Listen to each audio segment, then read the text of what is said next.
Awa, toza la place du cinquantenaire. Place du cinquantenaire, précisément, na Lukala. Et si Kawapi, baebisi biso selon les informations, place du cinquantenaire yango. Selon les informations, mutumoko jika nde bazobenga ye, auti poto, nde aye kosomba esika oyo. Babandi déjà kotonga. Toyebi te nani atekeli ye esika oyo. Place oyo toyebi yango tout le temps ezalaka nzela oyo bakamion deviaka. Musu ekese Congo, musu ekende, musu ebima boye etourne.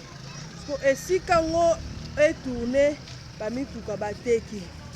Oyo bozomona bamabanga, bozomona babukaki déjà, babandaki déjà kotonga. Nani atongi, mutu atongi azoyebana te. Atongi précisément na balabala, na place du cinquantenaire. Bato nyonso bazala na Lukala bayebi place du cinquantenaire bien place yango yango. Oyo eza national numéro 1. Boye touti Kipese, soki totourne boye tokei Kinshasa na ngambu boye.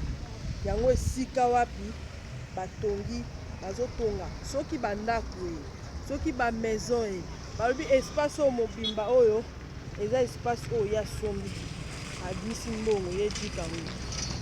Pour l'instant bake na ba autorité politique ou administrative na bazangu to bayeba kotala makambo ngo eza ndenge ba travaux eza arrêté pour l'instant. Pour l'instant, les travaux sont arrêtés. D'accord, on va aller Babouki parti Ndamou.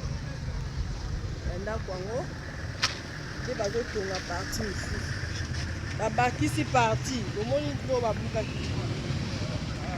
Babaki si une partie. Le monde même place Batongi Oyo. Et ça pour éboucher le sous terrassé. Terrasse eza sous boucher makasi. Bazo lukati ya terrasse eza déboucher. Mais bango baye ko boucher ngo sous makasi. Terrasse baby. Olala na limite ya batu oyo batongi ye alandi limite ya batu batongi te. Ya linga tonga na nzela.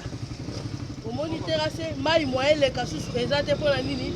Mabanga na ya che wana ekandi mai. Terrasse munene ekreaka inondation na Lukala yango. Omoni parti ya bakisi, parti mira liboso esukaki yango wana. Parti ya bakisi yango wana. Tokoya sima osala constat.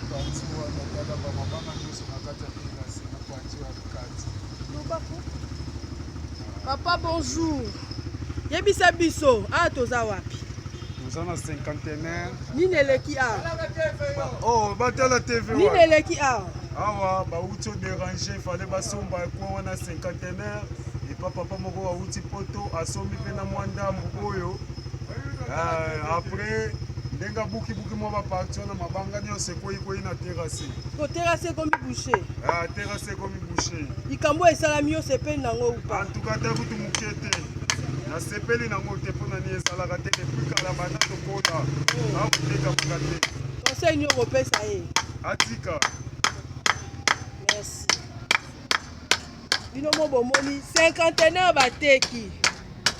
Bateki pa jika. Jika mto za no ato sombi tekalele bondeni. Na kosio boye. Jika. Ote osomba cinquantenaire ata bino mo. Nanya steki nanya sombi. À suivre.